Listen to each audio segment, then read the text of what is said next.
Leo nataka tufundishane nini maana ya mavuno. Nini maana ya mavuno? Andika tu mavuno. Kichwa cha somo andika mavuno. Na wiki hii wazo kuu kabisa, andika na wazo kuu kwa sababu ni muhimu sana. Wazo kuu kabisa, kumpenda Mungu kuliko vitu vyote, ndo wazo kuu. Na hilo pia tutalipitia.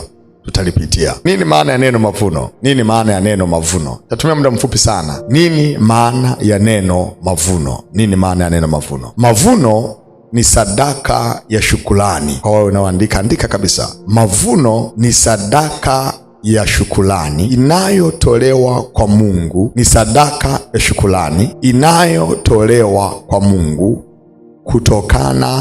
kutokana na mavuno au mapato au baraka ambazo Mungu amempa mtu. Narudia tena. Hii ni sadaka ya shukrani inayotolewa kwa Mungu kutokana na mavuno. Yaani umelima, umevuna, umepanda, umevuna. Kwa mfano huyu amepanda mihogo hapa. Wakati huu wa kuvuna anatakiwa atoe sehemu ya hiki alichokivuna kama shukrani. Sasa unapotoa kile ambacho umevuna baada ya kulima, huwa tunakiita nini? Mavuno. Bwana Yesu asifiwe sana. Lakini pia kutokana na mapato. Mungu anapokupa mapato, kwa mfano wewe ni mfanyakazi, wewe ni mfanyabiashara, wewe ni unafuga, ukauza ile mifugo yako, kile unachokipata unatakiwa utoe kama sehemu, utoe sehemu ya shukrani kwenye kile ambacho umekipata. Bwana Yesu asifiwe sana. Kile ambacho umekipata, yani baada ya kupata mshahara yako, kwa mfano, kwa sababu hili ni tendo ambalo linafanyika mara moja ama awamu moja kwa mwaka mzima. Kwa hiyo Mungu huwa anaangalia kile ambacho amekubariki kuanzia mwezi wa kwanza. Yani nataka uende ufanye mahesabu kwa wale ambao mahesabu yao yanafanyika. Bwana Yesu asifiwe sana. Kuna mwingine mahesabu hayaeleweki, lakini kuna wengine mahesabu yanafanyika. Nenda kaangalia wale ambao mnaandika kipato na matumizi, mapato na matumizi unayoandika. Angalia kipato ambacho umekipata kuanzia mwezi wa kwanza mpaka mwezi wa 10 tutakapokuwa tumehitimisha haya mavuno. Kwenye kila kipato, kwa mfano, Mungu amekubariki milioni 1. Yani mapato kuanzia mwezi wa kwanza mpaka mwezi wa 10, Mungu amekubariki milioni 1. Kwenye ile milioni 1, Mungu anataka utoe sehemu ya kumshukuru Mungu kwamba umenisaidia, nimevuna hata kama ni kidogo kidogo, lakini nimefikisha milioni 1. Kwa sababu hii, Mungu, mimi nakushukuru kwa kiasi hiki. Sema amen. Hii ni sadaka ya hiari, sio sadaka ambayo mtu anataka kupangia kama fungu la 10. Hii ni sadaka ambayo mtu anatoa kwa hiari kulingana na kile ambacho Mungu amekubariki. Sasa hii ni tofauti na sadaka ya shukrani ya kila siku. Sadaka ya shukrani ya kila siku ni sadaka ambayo huwa tunatoa kulingana na kile tulichokipata kwa wiki hiyo. Unanielewa? Kwa mfano, tunapokuja Jumapili, kuanzia kesho, maana yake kesho unaanza kile unachopata, unasema kwa mfano Mungu amekubariki wiki nzima kama umepata 20,000. Kwa hiyo unasema katikati ya 20,000 mimi nitamtolea Mungu, kwanza natoa fungu la 10, 1,000. Baada ya hapo nasema hii 9,000 iliyobaki nitoe shilingi ngapi kwa ajili ya kumshukuru Mungu. Hiyo pia ni sadaka ya hiari. Sema amen. Bwana Yesu asifiwe sana. Kuna mtu amenielewa hata moja. Hii sio sadaka ya kulazimishwa. Na hapo utakapokuwa unaahidi wewe, sio sisi. Ni wewe useme kwa kweli nataka kila mtu ajipime.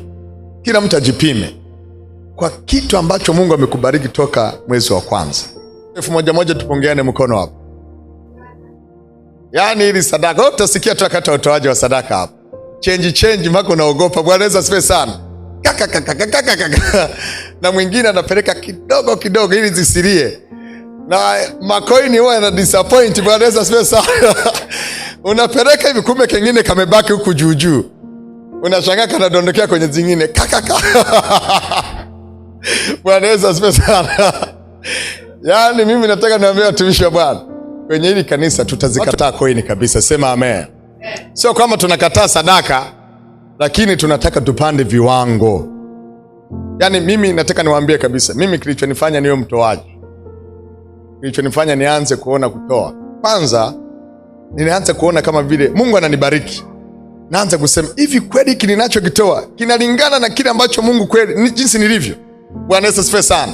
Yaani kuna mtu anatoa sadaka, yaani ujiulizi, hivi kweli hii 1000 mimi mtu mzima, yaani naenda kabisa sadaka siku ya Jumapili, naweka kwenye Biblia 1000, naweka kwenye pochi 1000, unaenda kabisa confidently kwamba unafika pale, unaenda kwenye kitunga, unaweka shilingi 1000. Kuanzia Jumatatu umekusanya shilingi 1000 tu. Hebu nataka kujiuliza wewe maswali. Kuanzia Jumatatu Mungu kweli amekubariki 1000 tu. 1000 ambaye sasa hivi ukienda kununua hata soda ile take away haupati. Bwana Yesu asifiwe sana. Ile take away tu. Lakini kuna watu hapa mnakunywa soda hata 5 kwa wiki. Wangapi wanywa soda wanaopenda soda hapa? Tupungane mkono.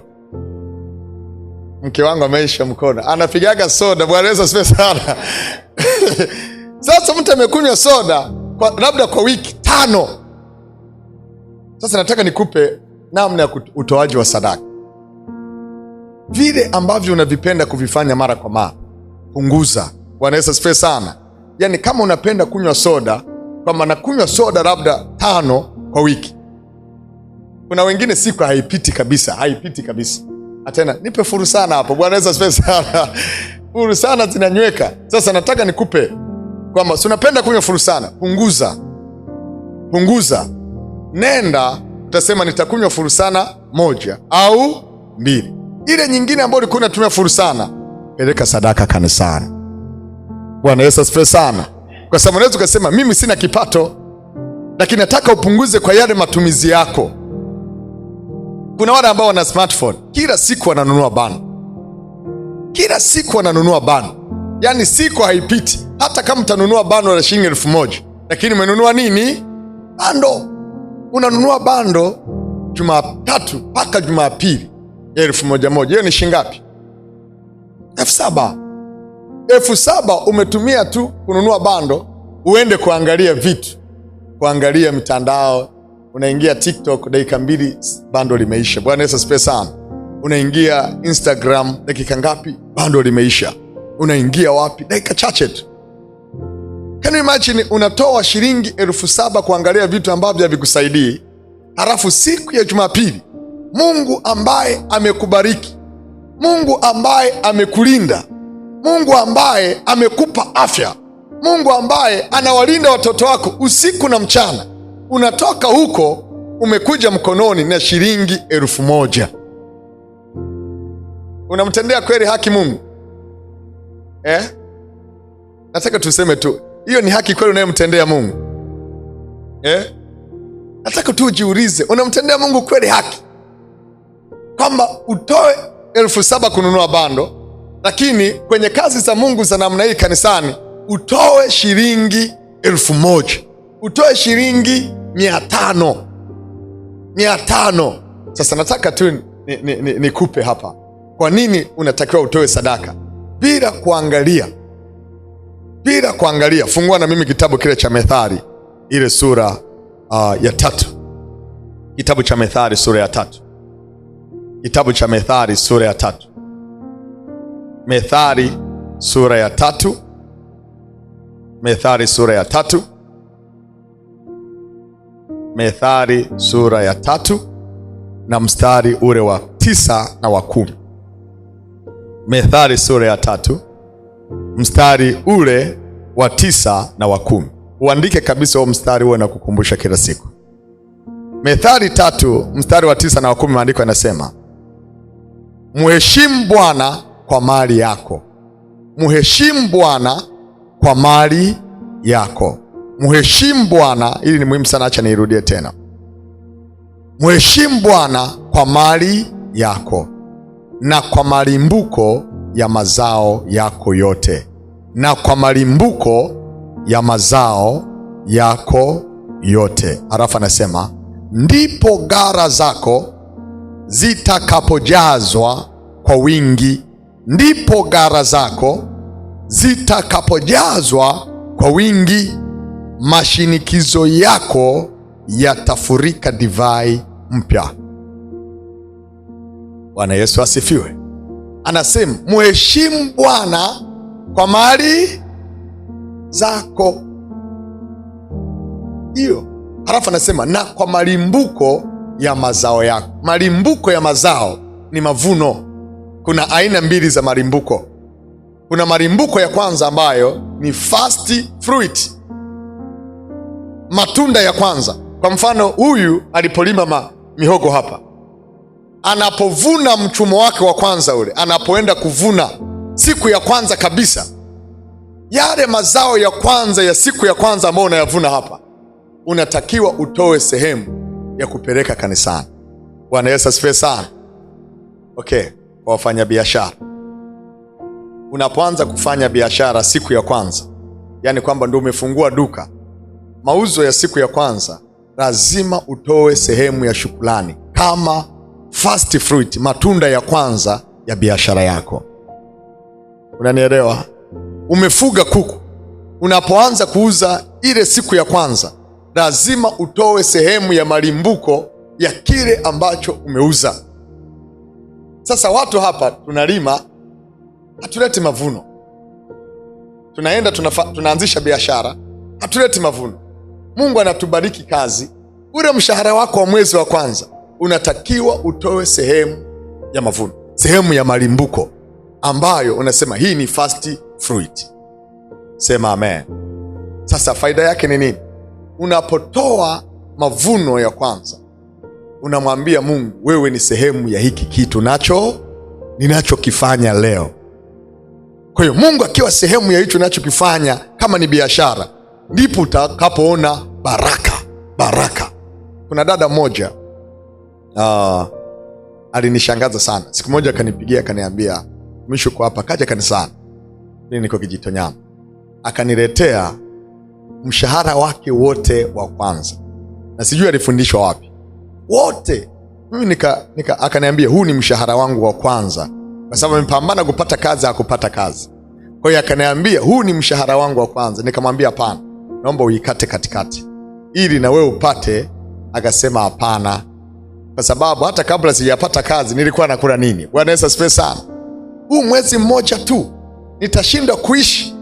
Akasema mimi natoa kama malimbuko kwa Mungu, manake first fruit.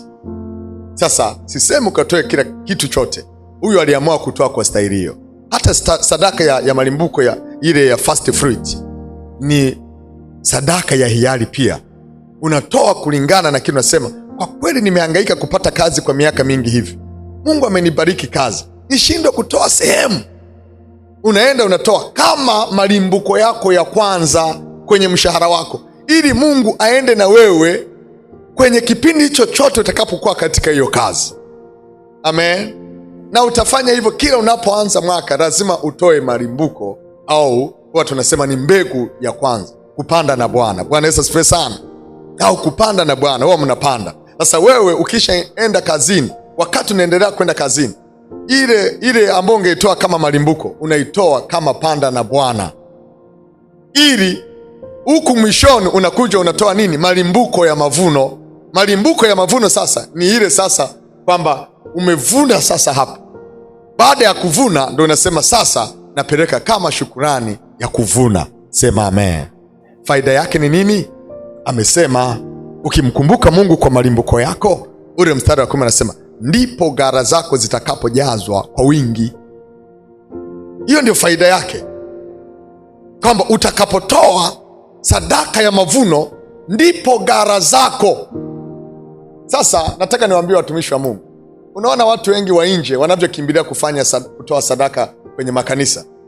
Yaani mtu anakimbia kutoa sadaka kwenye makanisa. Usifikiri hakuna kitu ameona. Hao watu wamekuja wametoa sadaka hapa. Kwa mfano huyu mama ametoa sadaka ya vyombo. Unafikiri maisha yake yatakuwa kama maisha yetu kweli? Mungu atambariki, atakubariki sawa na huyu mama ambaye amejitoa kwa ajili ya vyombo? Nataka tu ukalkuleti manani ya kawaida tu. Watu watazidi kubarikiwa wa nje, wewe ndani wa kanisa hakuna baraka unazopata. kwa sababu neno la Mungu ni kanuni, ina kanuni yake. Neno la Mungu, Mungu huwa hajipingi. Ukiona Mungu amembariki mtu, usifikiri ni kwa bahati mbaya, usidhani ni kwa bahati mbaya. Unapojitoa kwa Mungu, ndipo gara zako zinapojazwa kwa wingi. Amen, amen. Hiyo ni kanuni ya kiroho. Usipotoa haupati. Unanielewa ninachokizungumza, mtumishi wa Mungu? Unanielewa ninachokizungumza? Nataka watu wa kiharaka tujifunze kutoa, na kutoa kwa tofauti, sio kutoa. Kuna watu hapa wanawaza moyoni, wanasema mavuno ya mwaka jana niliahidi 5,000, kwa tayari ameshaweka 5,000 na leo tena. Bwana Yesu asifiwe sana. Yani akili inazunguka, nasema niahidi. Yani nafundisha hapa, yeye anasema si niahidi shilingi ngapi. Anapambana kile cha kuahidi. Nataka ahadi yako ya mwaka huu iwe tofauti na miaka mingine yote. Sema amen. Na usiseme itatoka wapi. Hiyo sio wewe, hiyo sio wewe. Wewe weka ahadi. Kama una cash, toa cash hapo, alafu usijiulize itakwaje. Umesikia Mama Mwinji? Mama Mwinji anafanya biashara. Kwa hiyo kwenye biashara yako jiandae kabisa. Bwana Yesu asifiwe sana. Na hapo utadili na mimi, yeye anatoa, mimi natoa. Bwana Yesu asifiwe sana. Yeye anatoa ahadi hapo, na mimi nitatoa ahadi ya kwangu, kwa sababu yeye mwenyewe, wewe unazitaka baraka. Abarikiwe na yeye. Bwana Yesu asifiwe sana. Hakuna cha kusema baba ameahidi, kwa hiyo na mimi si familia. Bwana Yesu asifiwe sana. Hapa kila mmoja ahidi cha kwake. Sema amen. Kwa sababu kuna watu baba anapambana na mama anapambana. Baba anaenda kwenye biashara zake na mama anaenda kwenye biashara zake, lakini pia hamtaki mama abarikiwe na baba abarikiwe. Na mimi nataka niwaambie, mjifunze kutoa cha kwako kabisa. Usiseme, kwa mfano wewe kama una kazi ndogo, I don't know, una kazi kadogo, huyu ana kazi ndogo, ni familia moja. Huyu akikupa sadaka, huyu ndo ametoa. Unanielewa? Yani kama una sadaka itaizokea, utasema sisi zitakuja tu kwenye familia. Bwana Yesu asifiwe sana.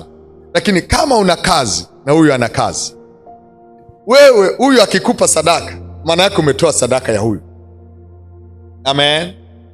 Usije ukajaribu ukaenda kuchukua pesa kwa mtu, unaambia ngoja jamani nitumie, sina sadaka. Akikupa sadaka, yeye ndo atabarikiwa. Wewe uliotoa ni kama vile umemletea kwenye kitunga tu.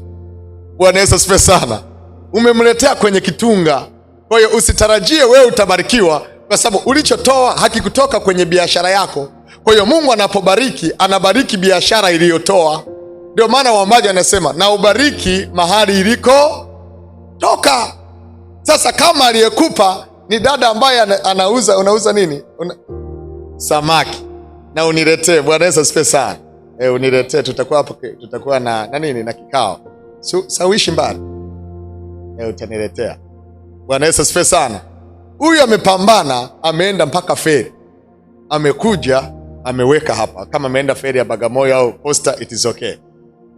Umemwaliza, halafu mtu anakuambia sina chochote, kesho sina toa nini kanisani. Kama unampa, mpe, kwa sababu baraka zitarudi kwako. Lakini wewe uliokopa, Bwana Yesu asifiwe sana, wewe uliomba hiyo sadaka, usije ukategemea kubarikiwa, kwa sababu aliyepambana sio wewe. Mungu anasema anabariki kazi ya mikono. Wewe umetoa wapi? Wewe umetoa kwenye kipi? Wewe kwa wakati gara zinajazwa, zinajaa, hazitajaa kwako, unashangaa zinajaa kwa mtu mwingine. Kwa nataka hata tukiwa kwenye familia, mama ahidi cha kwake, baba ahidi cha kwake. Sema amen. Halafu pambana kwamba mimi nitafanya. Mbona tunapambana wakati tunanunua viwanja? Unanunua viwanja unatoa nusu, lakini unatakiwa kila mwisho wa mwezi ufanyeje? Ulipe. Unaona namna unavyochakarika? Yani unapambana, sema jamani, nataka kupeleka kafedha kidogo kwa ajili ya kiwanja, na mpaka unapata. Kwa nini sadaka uwezi kupambana kwamba ngoja nipeleke kwa huyu ambaye anaweza akanipa fedha ya kununua kiwanja, huyu ambaye anaweza kanilinda nikapambana kuanzia asubuhi mpaka jioni, nikarudi na kakitu nyumbani? Kwa nini usipambane ukapeleka kakitu na wewe kanisani? Halafu kikosa baraka, mtumishi wa Mungu, utaanza kulaumu, utaanza kuona sasa mbona tunaomba. Maombi, nataka niwaambie watumishi wa Bwana, maombi yanakwenda sambamba na sadaka. Amen. Wewe omba unavyoomba. Mungu fungua marango, napasua. Yaani kuna watu wanapasuaga wanasema milango imefungwa na makufuri. Bwana Yesu asifiwe sana. Kwa anapiga na kupasua.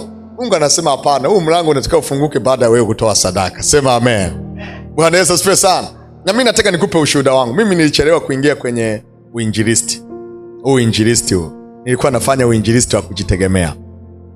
Kwa hiyo siku moja nilikuwa mwenyekiti wa fellowship. Tukawa na semina, amekuja mchungaji Mgogo kutoka Mbeya. Alipokuja tukawa tumetangaza ile semina kwenye redio. Wapo redio. Na tumeandaa mahali anapofikia. Sasa tumechukua hoteli, tunalipa kwa siku 70,000. Na yule jamaa amekuja kuhubiri siku ngapi? 8. Bwana Yesu asifiwe sana. Tarajia kwamba kwa sababu tumeitangaza kwenye redio na watu wanampenda Mgogo, watu watafanyeje? Watakuja. Kwa hiyo wakija tutapata tu sadaka ya kuendesha ile semina. Watu wakawa wachache. Mnatakiwa mpeleke kila siku 70,000 mahali anapokaa. Mnatakiwa muweke mpe hela ya pocket money kwa siku 8 ya chakula, angalau 10,000. Bwana Yesu asifiwe sana. Mnatakiwa muende mlipe kule Wapo Radio. Mnatakiwa mfanye na matumizi mengine ya pale kanisani. Hela hamna. Ilivyokuwa sasa ikabidi tuitishane wana fellowship.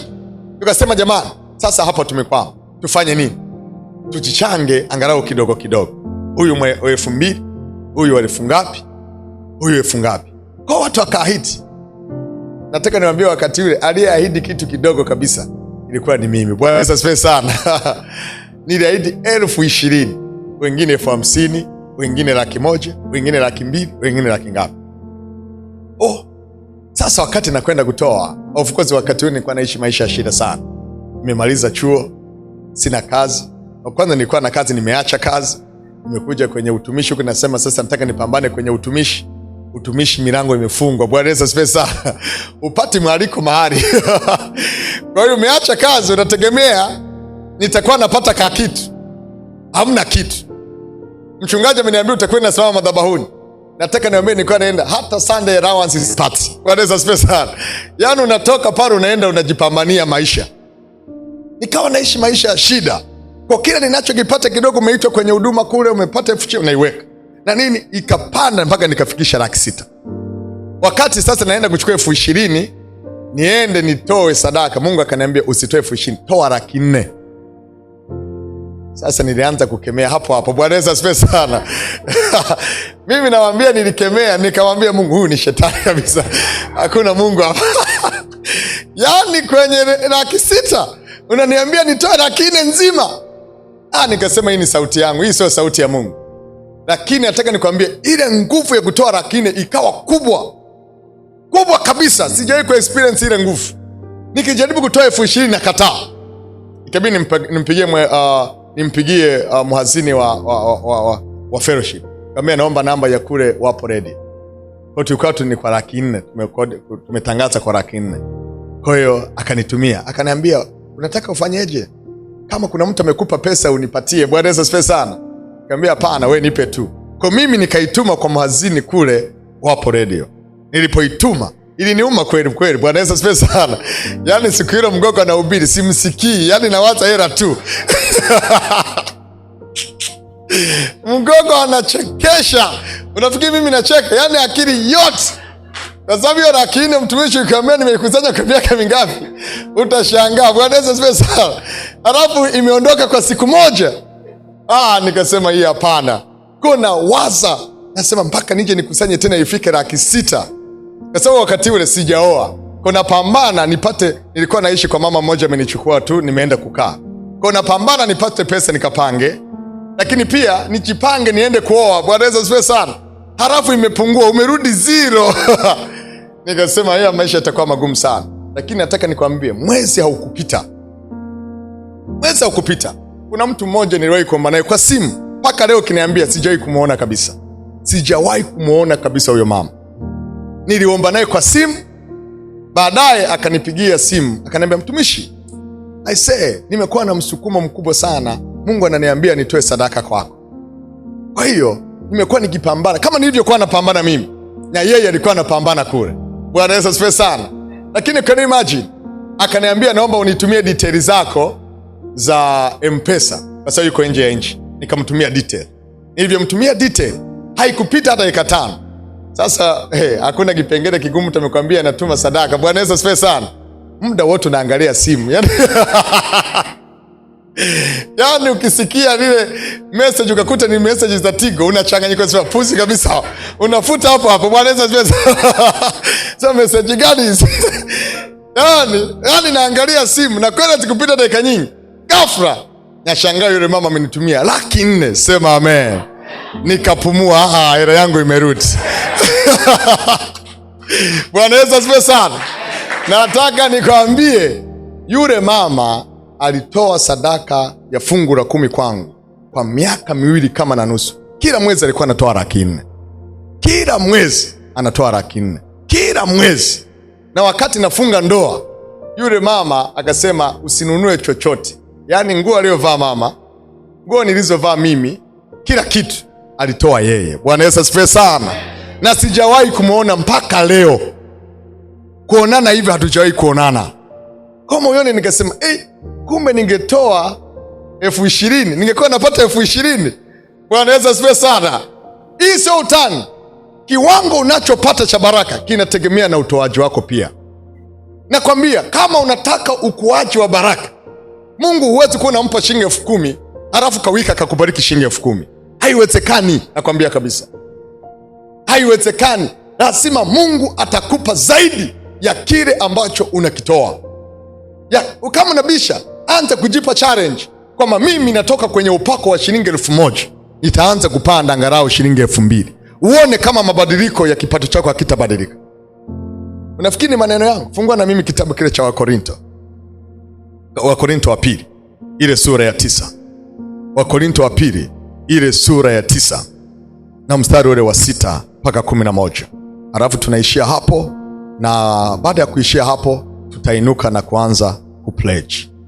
Tutaanza kutoa. Tutaweka kitunga hapa, nitaomba, alafu watu watakuja, wale wenye keshi unakuja unasema natoa kiasi fulani. Kama una keshi unaweka, katibu na viongozi wengine mtakuwa chapu kuandika majina yao. Kitabu kile cha pili cha Wakorinto, ile sura ya 9, cha pili cha Wakorinto sura ya 9. Nataka tuanze ule mstari. Nataka tusome pole pole. Wakorinto wa pili sura ya 9 mstari wa 6 mpaka 11. Wakorinto wa pili sura ya 9 mstari wa 6 mpaka 11. Maandiko yanasema hivi, lakini nasema neno hili, apandaye haba atavuna haba.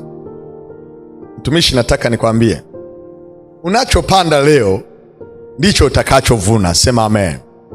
Yaani kama ulipanda ekari 1, usije ukafikiri utavuna ekari ngapi? 2. Kama ulipanda maharage, usije ukavuna utavuna nini? Mahindi.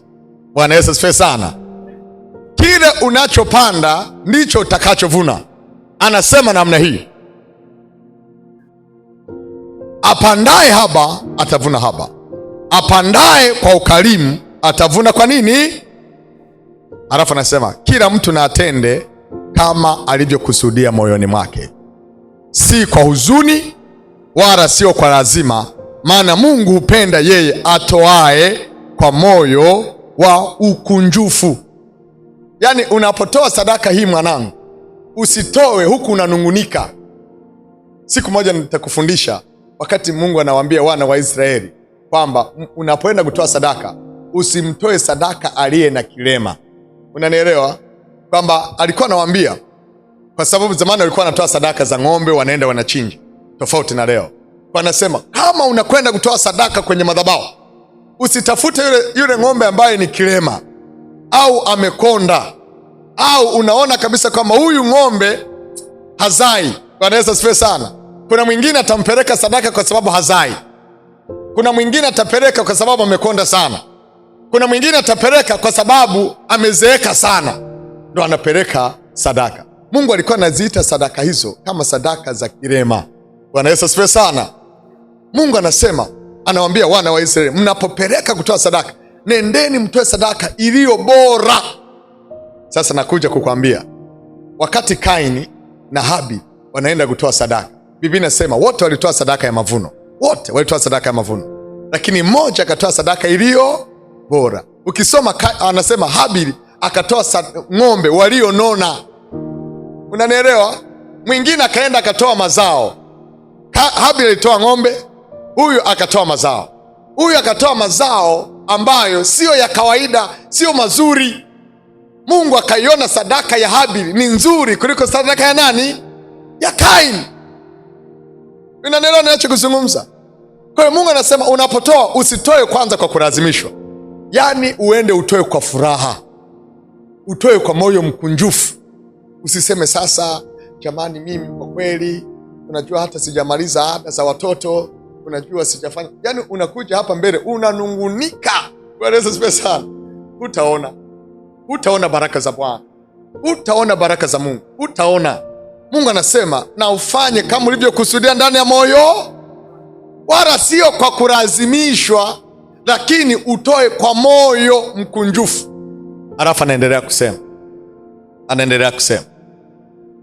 kusema ule mstari wa 8 anasema, na Mungu aweza kuwajaza kila neema kwa wingi, ili nyinyi mkiwa na riziki za kila namna siku zote mpate kuzidi sana katika kila tendo jema, kama ilivyoandikwa, ametapanya, amewapa maskini, haki yake yakaa milele. Na yeye ampaye mbegu mwenye kupanda na mkate uwe chakula, atawapa mbegu za kupanda na kuzizidisha. Unanielewa? Atawapa mbegu ya kupanda na kufanyeje? Na kuizidisha. Halafu anasema naye atayaongeza mazao ya haki yenu. Halafu anasema mkitajirishwa katika vitu vyote, mpate kuwa na ukarimu wote, umpatiaye Mungu shukrani kwa kazi yetu. Sema amen. Yaani unapotoa sadaka, Mungu anaizidisha. Yaani kile unachokitoa Mungu anakizidisha. Kwa ukitoa 10,000, Mungu atazidisha hiyo 10,000. Mimi sijui anazidisha mara ngapi, lakini ninachojua anasema atafanyeje?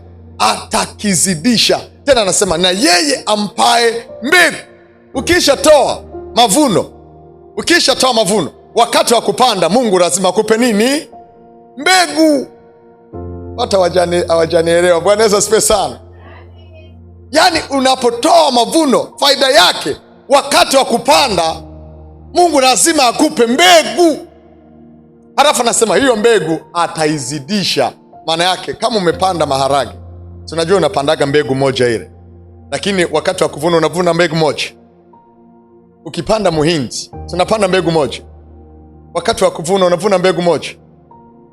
Bwana Yesu asifiwe sana. Lakini nataka nikwambie, kuna watu huwa hawavuni kabisa. Unapanda alafu jua mvua hainyeshi, anakauka kabisa. Unafikiri huyo aliyopanda hata kile alichokipanda atavuna? Havuni. Sasa kuna watu ambao hawavuni, yani wanapanda hawavuni. Kwa nini? Kwa sababu wametoa sio kwa moyo mkunjufu. Kwa hata walipotoa wakapanda ile mbegu, jua likawaka, zile mbegu zikanyauka. Yani ulimwengu wa roho ndivyo ulivyo. Moyo ni kama udongo. Unapotoa sadaka inategemea ule moyo wako ni udongo wa namna gani. Kwa hiyo Mungu atabariki kulingana na kile. Mimi tangu siku ile nataka nikwambie, sioni haya kumtolea Bwana. Bwana Yesu asifiwe sana. Kwa mimi ndugu yangu Waha, mimi nishatoka huko. Sema amen. Mimi nimeshatoka huko. Sasa na wewe pambano, fanyeje? Utoke. Wagogo wenzangu mko wapi? Tupongane mkono. Bwana Yesu asifiwe sana. Tutoke huko. Amen. Na wale wengine ambao sio Waha na sio wagogo lakini sio watoaji, tutoke huko ili Mungu atuzidishe, azidi kutuzidisha na kutubariki. Hiyo ni kanuni ya kiroho. Unachokipanda ndicho utakachovuna, lakini upande kwa ukarimu. Sasa tunakwenda hapa kuachilia sadaka. Mimi sijui umejiandaa kwa kiasi gani, na ni kitu ambacho kimetangazwa kwa muda mrefu. Haleluya, haleluya! Ni kitu ambacho kimetangazwa kwa muda mrefu. Wakati tunaomba, nataka utafakari. Usijiulize itakuwaje, usijiulize itatoka wapi, usijiulize kama Mungu, mimi nitafanya nini. Nachotaka muulize Mungu, unataka nitoe shilingi ngapi? Mungu atakupa maelekezo ya kile ambacho Mungu anataka utoe. Mungu anataka utoe. Wakati mwingine huko nitakupa hasara za kutoa sadaka ya mavuno.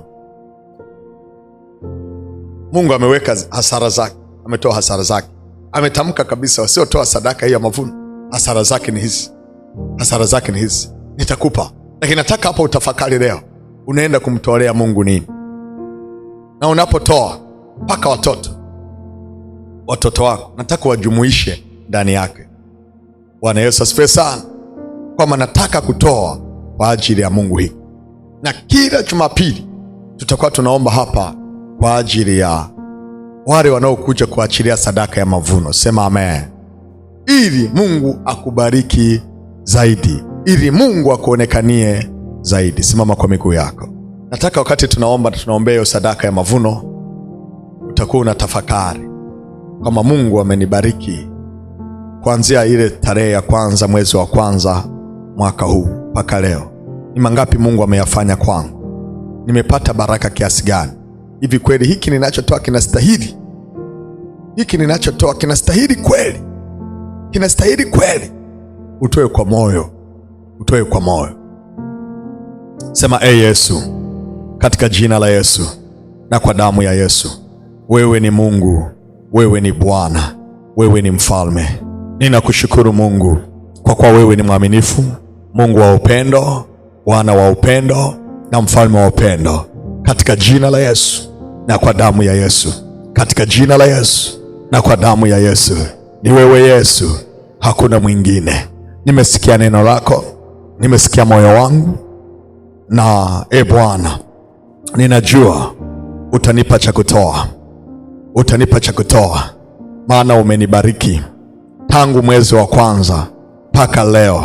Nimeziona baraka, nimefanya mambo mengi, nimefanya vitu vingi.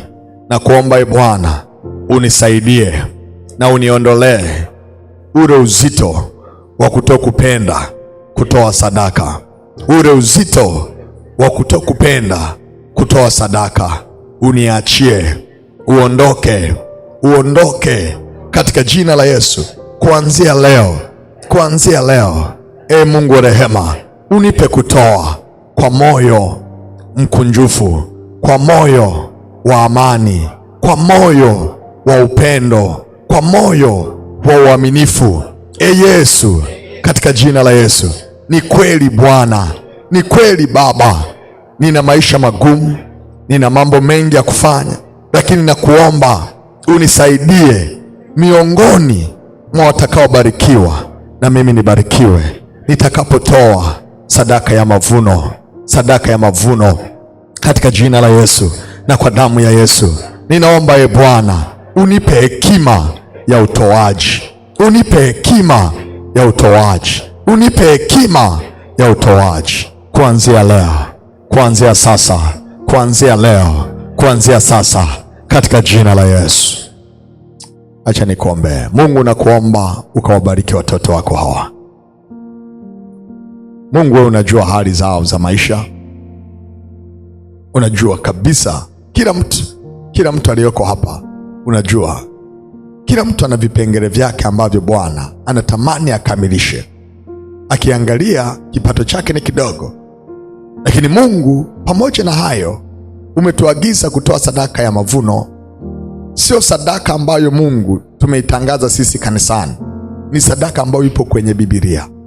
Na sadaka ya mavuno Bwana ilikuwa ikifanya kazi ya kuhudumia kanisa, kufanya vitu kanisani, kuhudumia watumishi kanisani. Lakini sisi Mungu tumededicate sadaka hii kwa ajili ya ujenzi wa kanisa lako, kwa ajili ya kumalizia fedha tunazodaiwa kwa ajili ya kiwanja.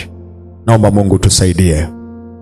Naomba Bwana utusaidie. Kila mmoja ambaye Mungu atanyosha mkono hapa na kukutolea, na wengine Mungu ambao wataahidi, naomba Mungu katika jina la Yesu na kwa damu ya Yesu usimame ukawabariki, na asiwepo hata mmoja atakayekosa cha kutoa. Kila mmoja akabarikiwe kama ambavyo umeahidi utabariki kazi ya mikono yetu, ndivyo Mungu ukabariki. Ahadi yake Mungu ambaye ni nadhiri ikakusukume Mungu, Bwana, kutenda kwake, kufanya kwake, ni katika jina la Yesu na kwa damu ya Yesu. Asante Roho Mtakatifu, kwa sababu naamini kupitia sadaka hii utalinda familia zao, utalinda kazi zao, utalinda mifugo yao, utalinda mashamba yao, utabariki kila wanachokifanya, kila wanachokifanya, ni katika jina la Yesu na kwa damu ya Yesu, na watu wote tuseme amen.